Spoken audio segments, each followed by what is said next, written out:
Reporters TV ન્યૂઝમાં આપનું સ્વાગત છે। ગુજકેટની પરીક્ષા આપવા માટે વિદ્યાર્થીઓ પરીક્ષા કેન્દ્રો પર પહોંચ્યા। સુરતમાં કુલ 101 સેન્ટર પર વિદ્યાર્થીઓ આપશે પરીક્ષા।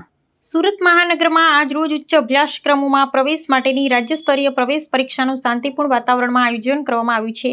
સવારથી જ શહેરના વિવિધ પરીક્ષા સ્થળો પર પોતાના ભવિષ્યનું નિર્માણ કરવા માટે મોટી સંખ્યામાં વિદ્યાર્થીઓ સમયસર પહોંચી ગયા હતા।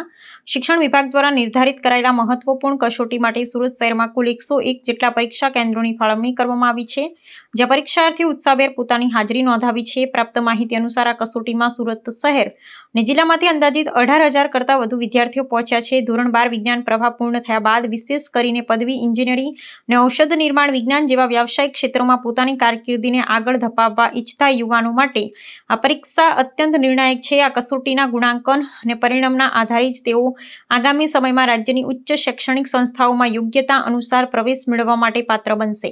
પરીક્ષાના સુચારુ અને ગેરરીતિ મુક્ત સંચાલન હેતુ સ્થાનિક વહીવટીતંત્ર દ્વારા તમામ પરીક્ષા સ્થળો પર સઘન સુરક્ષા વ્યવસ્થા અને કડક પોલીસ બંદોબસ્ત ગોઠવી દેવામાં આવ્યો છે। આ ઉપરાંત પરીક્ષા આપવા આવેલા કોઈપણ વિદ્યાર્થીને શારીરિક કે માનસિક મુશ્કેલીનો સામનો ન કરવો પડે તે માટે સંબંધિત શાળા સંચાલકો દ્વારા વર્ગખંડો પૂરતી વ્યવસ્થા અને પીવાના પાણી સહિતની ખાસ તકેદારી રાખવામાં આવી છે। સમગ્ર પ્રક્રિયા દરમિયાન કાયદો અને વ્યવસ્થા જળવાઈ રહે તે માટે ઉચ્ચ અધિકારીઓ પણ સતત નિરીક્ષણ કરી રહ્યા છે।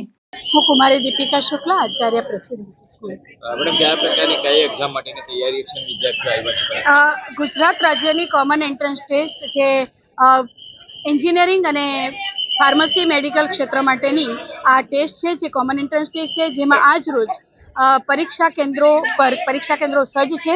સુરતના કુલ 101 કેન્દ્રો ઉપર 18,474 વિદ્યાર્થીઓ આજે ઉપસ્થિત થનાર છે।